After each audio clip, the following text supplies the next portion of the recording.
नमस्कार दोस्तों।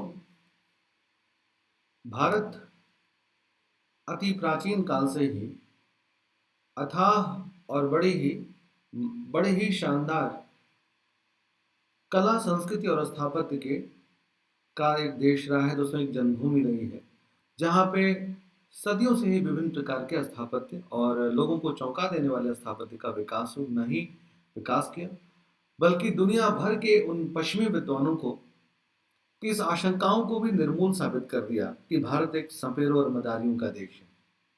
जी हाँ दोस्तों, मैं बात कर रहा हूँ भारत की स्थापत्य कला की, और वो भी दोस्तों स्थापत्य कला की विशेषताओं में भी सबसे प्राचीन से लेकर के और नवीनतम, जो कि भारत भूमि पे शानदार मंदिर स्थापत्य का विकास हुआ। और न केवल दोस्तों कुछ मंदिर बने, ये बल्कि विभिन्न शैलियों में इन मंदिरों का निर्माण हुआ।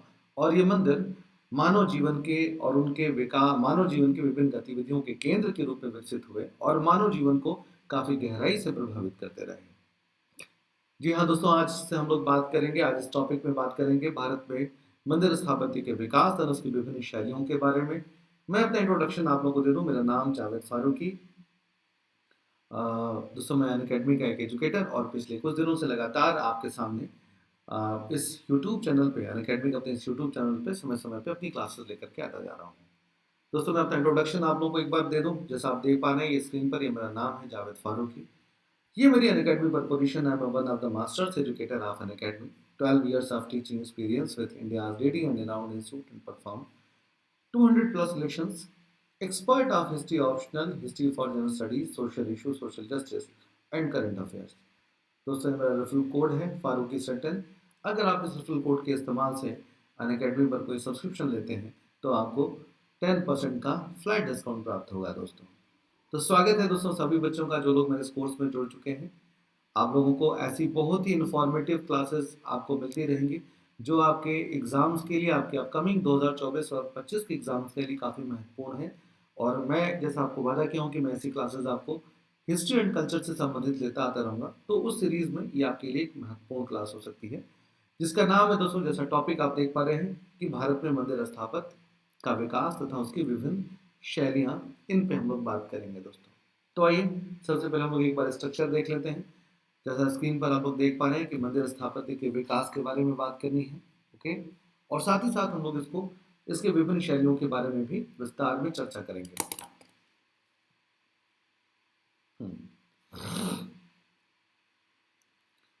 तो आइए दोस्तों करते हैं शुरुआत कि हमें जो मंदिर स्थापत्य के बारे में पढ़ना है।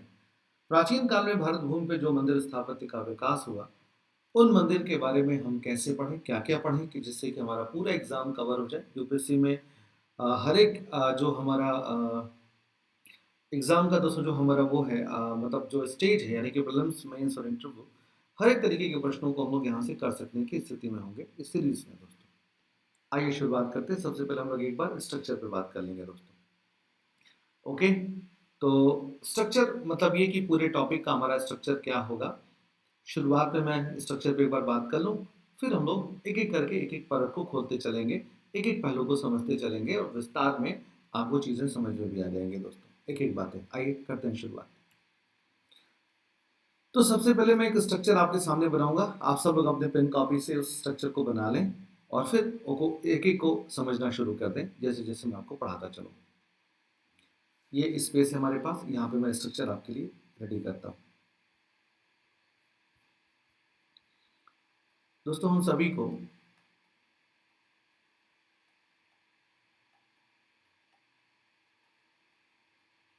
मंदिर स्थापत्य के बारे में पढ़ना है, जिसको ब्राह्मण स्थापत्य भी कहते हैं, मंदिर स्थापत्य भी कहते हैं, प्राचीन भारत में जिनका विकास हुआ है।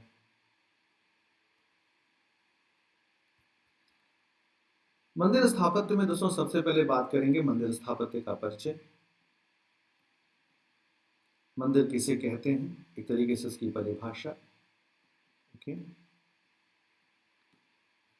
इसके बाद दोस्तों बात करेंगे कि भारत में मंदिर स्थापत्य की का एक तरीके से उसका स्वरूप है ना, मंदिर स्थापत्य के स्वरूप में बात करेंगे दोस्तों। ओके, उसकी उसकी संरचनात्मक विशेषता पर एक बार मोटे तौर पर बात कर लेंगे। इसके बाद दोस्तों लोग बात करेंगे भारतीय मंदिर स्थापत्य का विकास तथा प्रमुख शैलियां।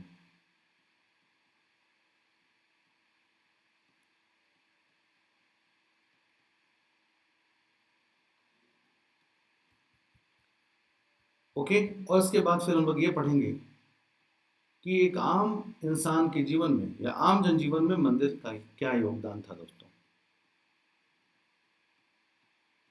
आम जनजीवन में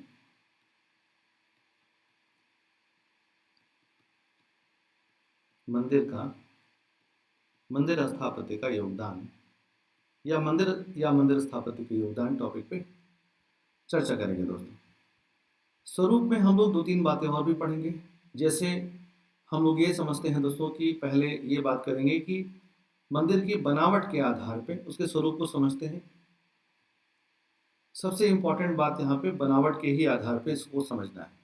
जैसे इसके पहले जो भारत में प्राचीन काल में स्थापत्य का विकास हुआ है, उसमें हम लोग दो आधारों पे स्वरूप को डिस्कशन करते हैं, एक बनावट के आधार पे और एक विषय वस्तु के आधार पे। लेकिन चूंकि भारत में जो मंदिर स्थापत्य है उनकी विषय वस्तु एक ही है, यानी कि उनकी विषय वस्तु धार्मिक ही है, तो यहाँ पे धार्मिक आधार पे किसी प्रकार का कोई क्लासिफिकेशन या कोई वर्गीकरण देखने को नहीं मिलता है। जो चीज़ हमें समझनी पड़ेगी वो केवल हम बनावट के आधार पे इसके स्वरूप को समझेंगे। बनावट के आधार पे कहने का मतलब ये है कि मंदिर का जो स्थापत्य निर्माण जो आधार है, सॉरी, जो उसके स्थापत्य की विशेषता है या जो उसकी बनावट है, जो उसकी डिज़ाइन है या उसके बनाने का जो तरीका है, मेथड है, उस मेथड के आधार पे भारत में कितने प्रकार के मंदिर देखने को मिलते हैं, इस पहलू पे चर्चा करेंगे दोस्तों। बनावट के आधार पर मंदिर स्थापत्य को दो हिस्सों में बांटते हैं। एक बांटते हैं संरचनात्मक, या एक मानते हैं दोस्तों शैलकृत। सॉरी, पहले हम लोग संरचनात्मक समझ लेते हैं। संरचनात्मक या फिर स्ट्रक्चरल जिसे कहते हैं, और दूसरा बोलते हैं दोस्तों शैलकृत या रॉक कट। शैलकृत या रॉक कट। संरचनात्मक का मतलब है स्ट्रक्चरल और शैलकृत का मतलब है रॉक कट।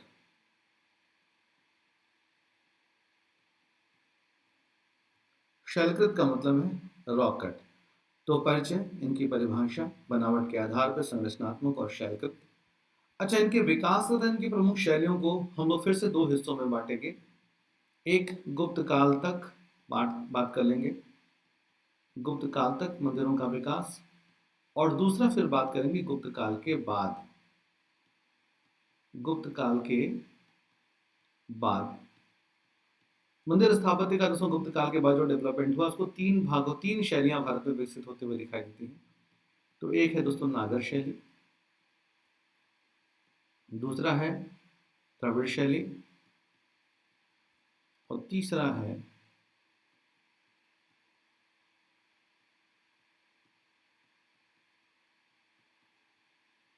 वेसर शैली। ओके, तो गुप्त काल के बाद नागर, द्रविड़ और वेसर शैली, ये तीन शैलियां भारत में विकसित होते हुए दिखाई देती हैं। और जो भी प्रश्न पूछे जाते हैं आपसे इन्हीं तीन शैलियों पर या फिर गुप्त काल तक के मंदिर स्थापत्य पर पूछे जाते हैं। ओके, तो आइए बात करते हैं मंदिर स्थापत्य के बारे में।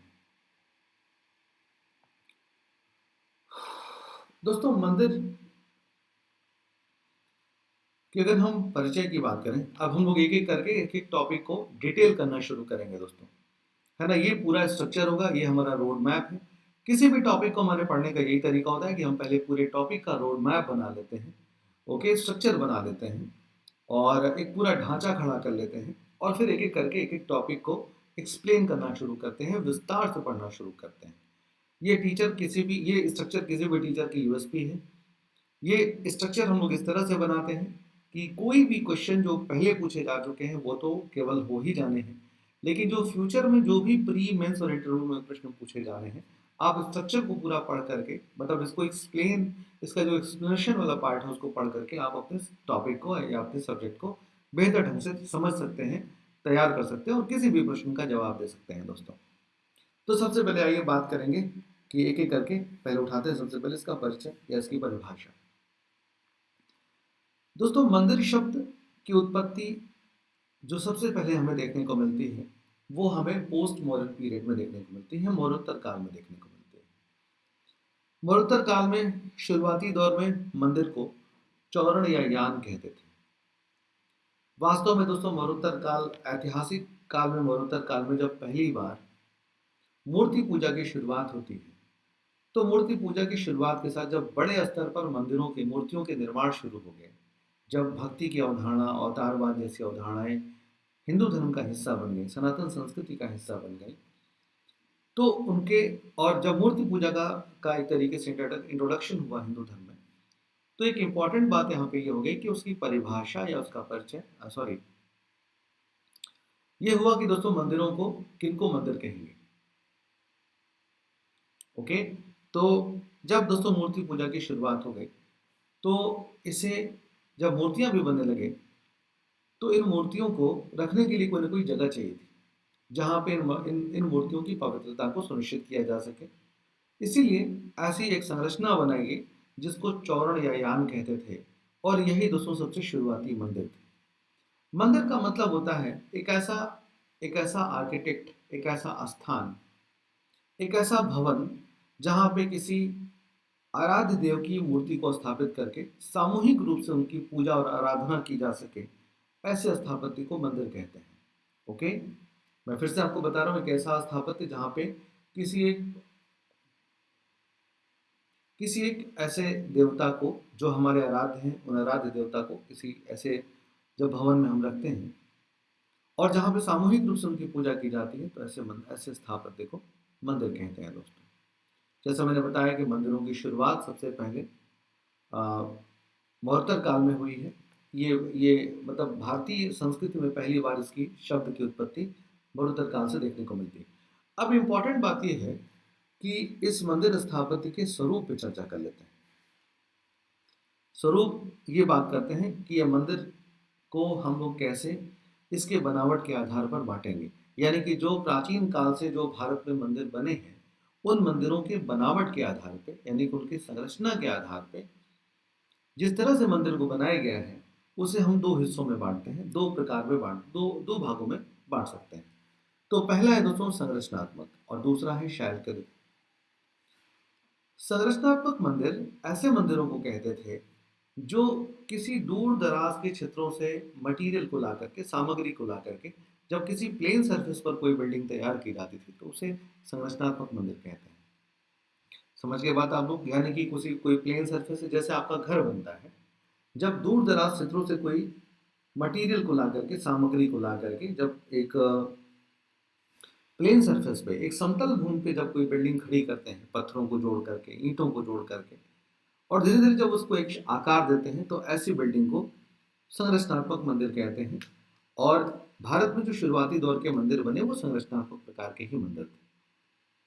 ओके, चलिए, दूसरे प्रकार के मंदिर जो है वो शैलकृत प्रकार के मंदिर हैं या रॉकेट मंदिर हैं। क्या होता है दोस्तों रॉकेट मंदिर? रॉकेट मंदिर का मतलब ये है कि प्राचीन काल में जो जो विभिन्न प्रकार की कह सकते हैं दोस्तों की जो पहाड़ियाँ थी, जो हिल्स थे, उन हिल्स को काट करके या जो गुफाओं को काट करके जो मंदिर बनाए जाते थे, यानी कि जो एक गुफाएं बनाई जाती थी, मतलब जो नरम चट्टानें थी, उन नरम चट्टानों को काट करके और अंदर एक गुफा टाइप की बना करके उसके अंदर जो मूर्ति स्थापित की जाती थी, ऐसे मंदिरों को शैलकृत या रॉक कट मंदिर कहते हैं। मेरे ख्याल से समझ गए कि शैलकृत क्या है। क्योंकि भारत का एक बहुत बड़ा हिस्सा पठारी क्षेत्र है, दक्षिण भारत का एक बड़ा क्षेत्र पठारी क्षेत्र है। तो तो जो दोस्तों पठारी क्षेत्र हैं, खासकर पश्चिमी भारत और दक्षिण भारत के, वहाँ पे बहुत सारी नर्म चट्टानें हैं। उन नर्म चट्टानों को तराश करके, काट करके जब एक गुफा बना दी जाती थी, और उस गुफा को एक धीरे धीरे कमरा नुमा एक आकृति दी जाती थी, और अंदर एक मंदिर, एक मूर्ति दोस्तों स्थापित की जाती थी, ऐसे मंदिरों को शैलकृत या रॉकेट मंदिर कहते हैं। तो पूरे भारत में जो मंदिर प्राचीन काल के देखने को मिलते हैं, वो मुख्य रूप से दो ही प्रकार के हैं, मेनली दो ही प्रकार के हैं, एक संरचनात्मक प्रकार के हैं, या नहीं तो वो शैलकृत प्रकार के हैं। कोई तीसरे प्रकार का मंदिर आपको बनावट में देखने को नहीं मिलेगा। यानी कि पूरे भारत के मंदिरों को हम दो ही बनावट के आधार पर दो ही रूप में बांट सकते हैं। ओके, तो ये मेरे ख्याल से आप लोग समझ गए होंगे। संरचनात्मक मंदिर को आप ऐसे समझ लीजिए कि जैसे नागर शैली के मंदिर हैं, जैसे कंदरिया महादेव का मंदिर है, वो संरचनात्मक प्रकार का मंदिर है। जैसे कानपुर का भितरगांव मंदिर है, वो संरचनात्मक प्रकार का मंदिर है।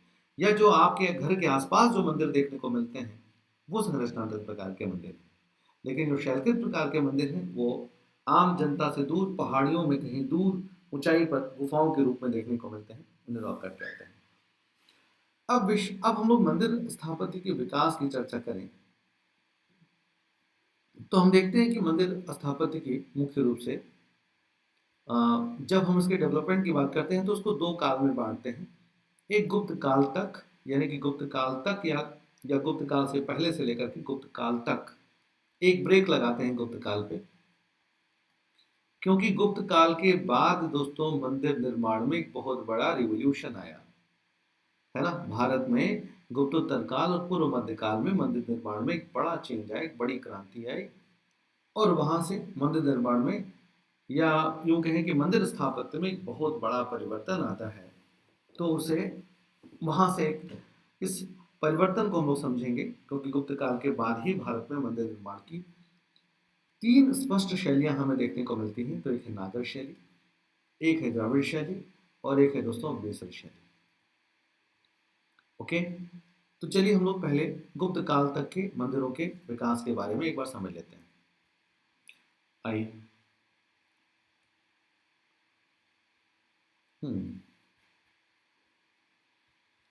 दोस्तों गुप्त काल तक के मंदिरों के बारे में बात करें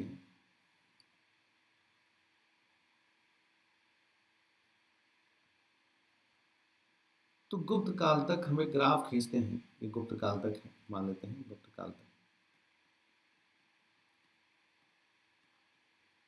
और गुप्त काल के बाद तो एक नई ऊंचाई पे पहुंच जाता है।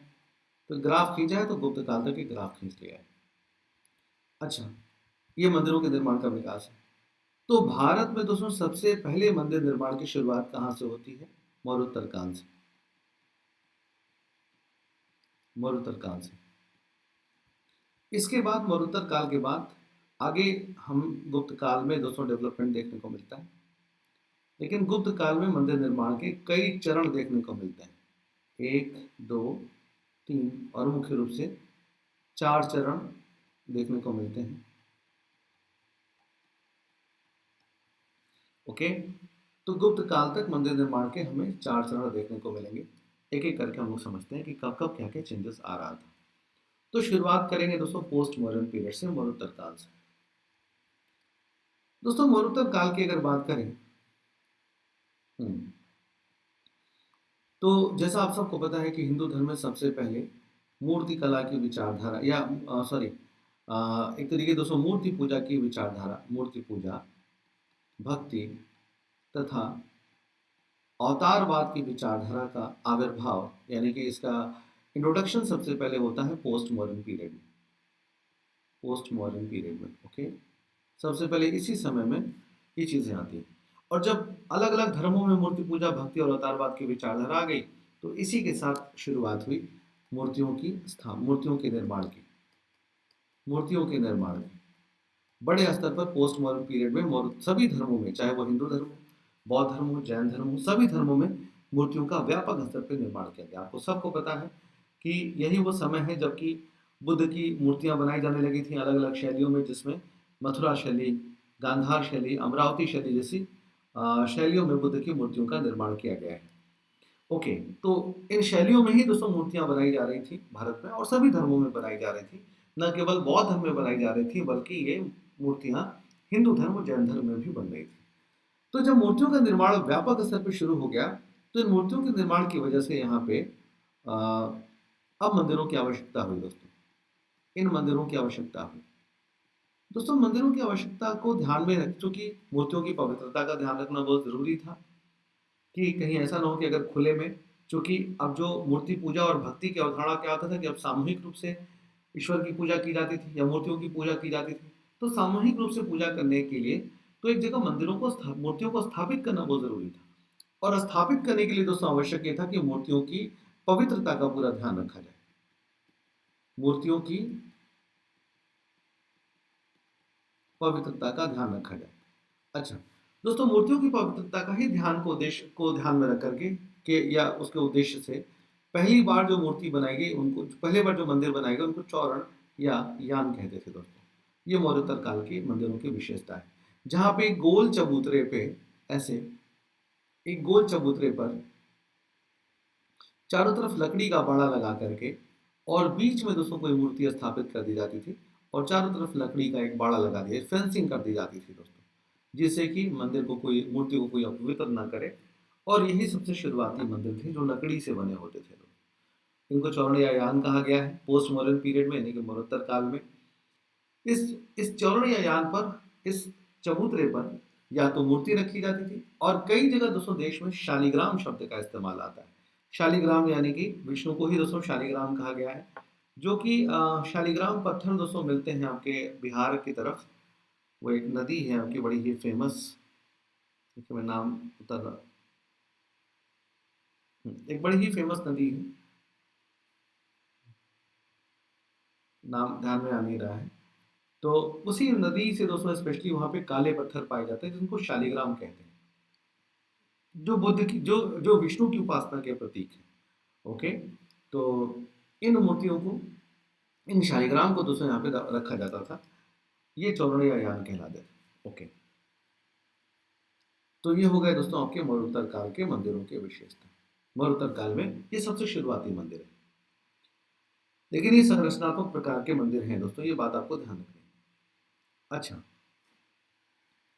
अब हम लोग गुप्त काल के मंदिरों की बात करें तो गुप्त काल में मंदिरों के 4 चरण थे दोस्तों। ओके, 1, 2, 3 और 4, 4 चरण थे दोस्तों गुप्त काल में। ओके, तो मौर्योत्तर काल के बाद सीधे हम लोग गुप्त काल में मंदिरों के डेवलपमेंट के बारे में सोचते हैं। अब गुप्त काल में दोस्तों मंदिरों में भी 4 चरण का मतलब ये है कि हर बार कुछ ना कुछ नया हुआ है, कुछ ना कुछ नया डेवलपमेंट हुआ है। तो पहले चरण की अगर हम बात करें तो गुप्त काल में जो पहले चरण के मंदिर बने हैं, इसकी अपनी एक अलग ही विशेषता थी दोस्तों। और इस चरण के मंदिरों में जो इस चरण के एग्जाम्पल हैं उनका नाम है सांची के मंदिर। ओके, इसका एक उदाहरण है दोस्तों सांची का मंदिर। इसका एक बड़ा ही फेमस एग्जाम्पल है, गुप्त काल का मंदिर है जो कि विष्णु का मंदिर है। सांची के मंदिर की क्या विशेषताएं थी दोस्तों, याद रखिएगा ये संरचनात्मक प्रकार के मंदिर हैं। इस काल में, गुप्त काल में जो मंदिर बन रहे हैं ये संरचनात्मक प्रकार के मंदिर हैं।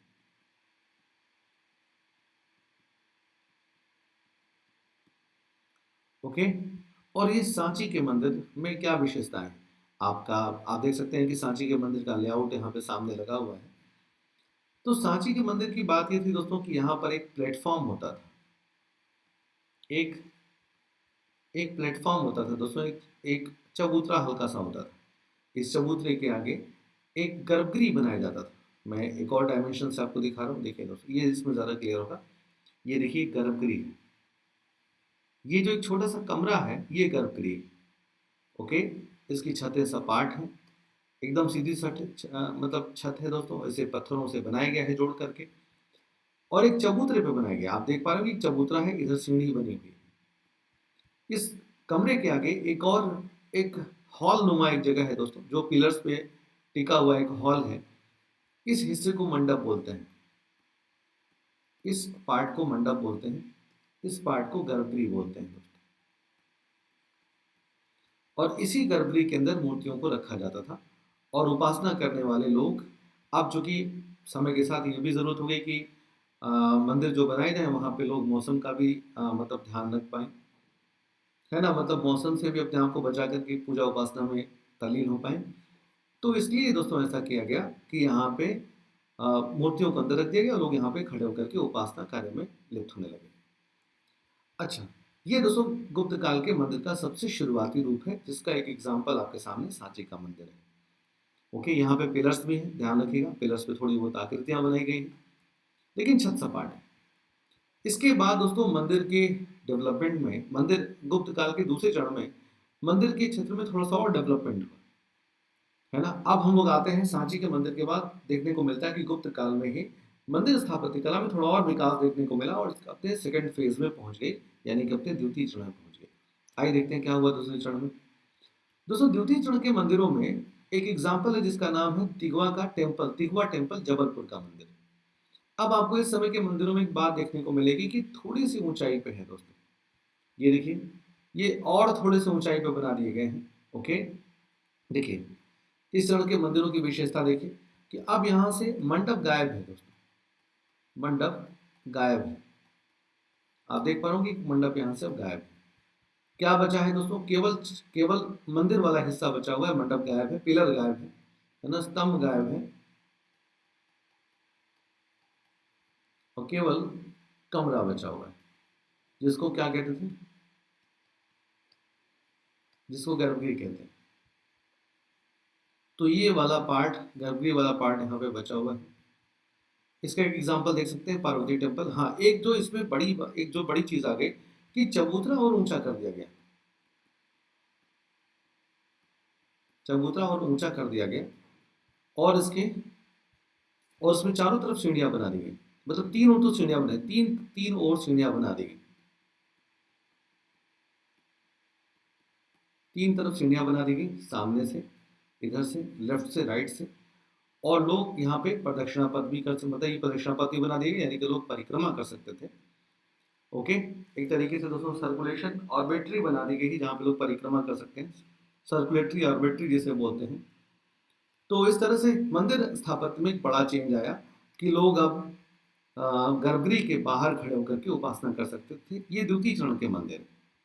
लेकिन अब एक और एग्जाम्पल आपके सामने है, जैसा आप देख सकते हैं कि नचना कुठार का मंदिर, नचना कुठार का मंदिर, चाहे पार्वती टेम्पल मंदिर है ना, चाहे शिव का भूमरा मंदिर, ये कुछ ऐसे मंदिर हैं, तिगवा टेम्पल, ये कुछ ऐसे मंदिर हैं दोस्तों जो कि, सॉरी दोस्तों, तिगवा टेम्पल तो खैर पहले क्रम का ही मंदिर है, लेकिन ये जो मंदिर मैंने भी आपको बताया कि नचना पार्वती टेम्पल और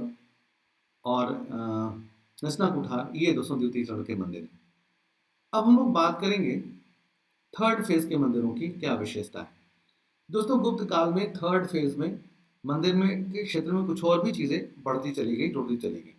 अब तीसरे चरण में देखने को मिला कि अब मंदिर स्थापत्य में कई नई चीजों का समावेश हो जाएगा और बड़ा चेंज आएगा दोस्तों तीसरे चरण के मंदिरों में। तीसरे चरण के मंदिरों की खासियत पहले मैं एग्जांपल आपको बता दूं, तो इस समय में कई बड़ा जो सबसे बड़ा चेंज आया वो ये था मटेरियल के स्तर पे चेंज। यानी कि पहले क्या होता था, पहले मंदिर केवल पत्थरों से बनते थे, केवल पत्थरों से बनते थे। लेकिन दोस्तों अब क्या होता है, अब थर्ड फेज में क्या होता है, अब मंदिर दोस्तों ईंटों से भी बनने लगे, ईंटों से भी बनने लगे दोस्तों। ईंटों से बने मंदिरों का दो बड़ा ही फेमस एग्जाम्पल है। एक है दोस्तों कानपुर का भितरगांव मंदिर, कानपुर का भितरगांव मंदिर, और दूसरा है दोस्तों सिरपुर का लक्ष्मण मंदिर।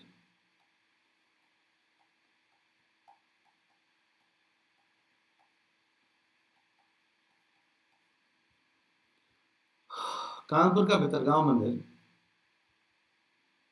और सिरपुर का ये दोस्तों आप देख सकते हैं कि कानपुर का भितरगांव मंदिर है जो कि ईंटों से निर्मित है।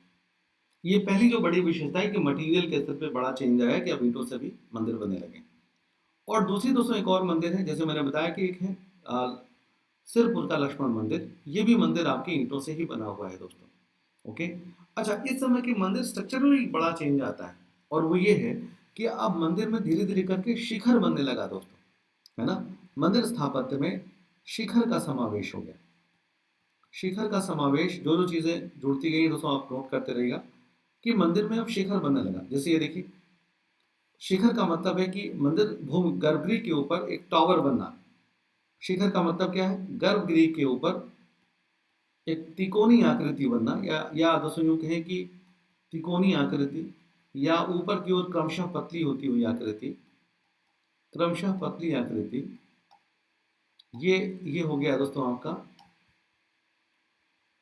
तो उसका एक एग्जाम्पल आपके सामने है, जैसा आप देख पा रहे हैं, वो है आपका कानपुर का भितरगांव मंदिर।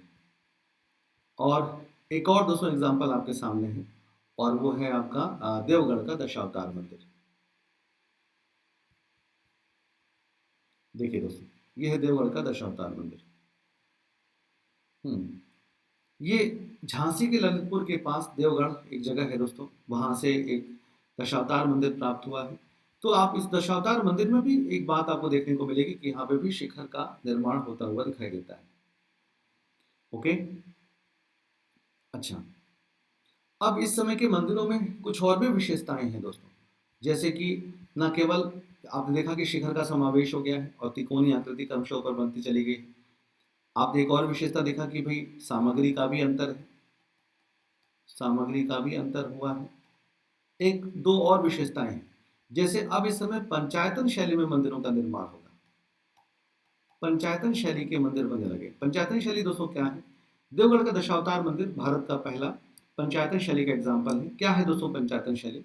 पंचायतन शैली के मंदिरों की विशेषता ये होती है कि एक मुख्य मंदिर के साथ साथ 4 और सहायक मंदिर बनाए जाते हैं। कुल 5 मंदिर बनाए जाता है एक ही प्रांगण में। यानी कि एक मुख्य मंदिर किसी एक मुख्य देवता का मंदिर बनेगा और उसके साथ साथ 4 और सहायक मंदिरों का भी निर्माण होगा, तो इसको बोलते हैं पंचायतन शैली। तो इस तरह से अब पंचायतन शैली के मंदिरों का भी निर्माण इस समय किया जाने लगा, जिसका एग्जाम्पल देवगढ़ का दशावतार मंदिर है। एक और बहुत महत्वपूर्ण विशेषता होगा, मंदिर की दीवारों पर देवी देवताओं की मूर्तियां। मंदिर की दीवारों पर